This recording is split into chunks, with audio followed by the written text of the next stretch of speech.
একটি ট্রেনের বেগ ঘন্টায় 72 কিলোমিটার। ট্রেনটির দৈর্ঘ্য 180 মিটার হলে 320 মিটার দীর্ঘ একটি প্ল্যাটফর্ম অথবা সেতু, প্ল্যাটফর্মও থাকতে পারে, সেতু থাকতে পারে, তাহলে 320 মিটার দীর্ঘ একটি প্ল্যাটফর্ম অথবা সেতু অতিক্রম করতে ট্রেনটির কত সময় লাগে?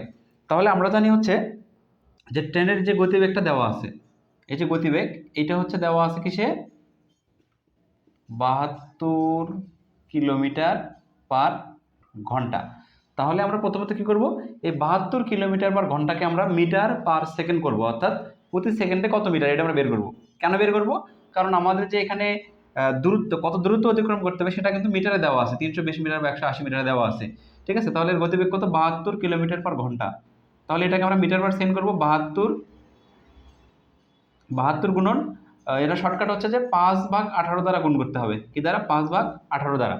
কেন 5/18 দ্বারা করব? কারণ এই বিষয়টা এখান থেকে আসছে যে 72 গুণন, যেহেতু এখানে কিলোমিটার আছে, তাহলে 1 কিলোমিটার সমান সমান কত?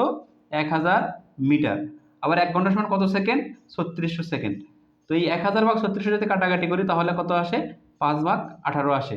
এই জন্য শর্টকাটে কি করি, যে এই কিলোমিটার পার ঘন্টাকে যদি 5/18 দ্বারা গুণ করি তাহলে সরাসরি আমরা মিটার পার সেকেন্ডটা পাবো। ঠিক আছে, তাহলে এটা কত আসে? 18 × 18, 4 × 18 72, 4 × 5 20 মিটার পার সেকেন্ড। ঠিক আছে, অর্থাৎ গতিবেগটা হচ্ছে 20 মিটার পার সেকেন্ড। এখন দেখেন যে ট্রেনটির দৈর্ঘ্য 180 মিটার হলে 320 মিটার দীর্ঘ একটা প্ল্যাটফর্ম অথবা সেতু।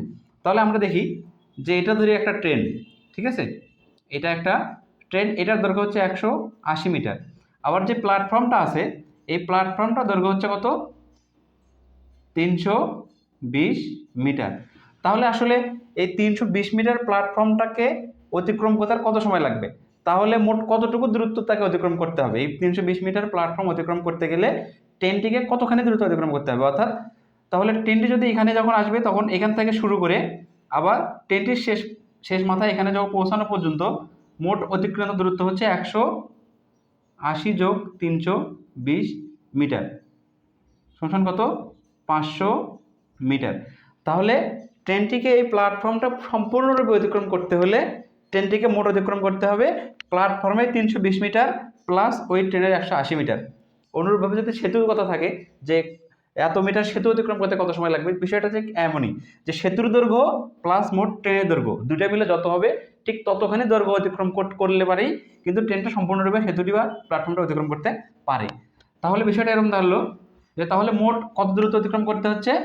তাহলে মোট দূরত্ব অতিক্রম করতে হবে হচ্ছে ট্রেনের 180, প্ল্যাটফর্ম অথবা সেতু যেটাই বলি সেটা দূরত্ব 320, মোট কত আসবে? 500 মিটার। ঠিক আছে, তাহলে আমরা জানি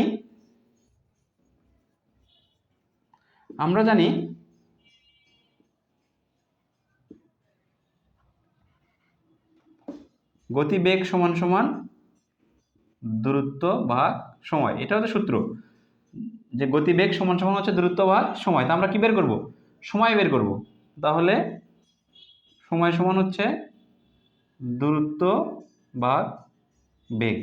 ঠিক আছে, তাহলে দূরত্ব কত? 500 আর বেগ কত? 20 মিটার পার সেকেন্ড।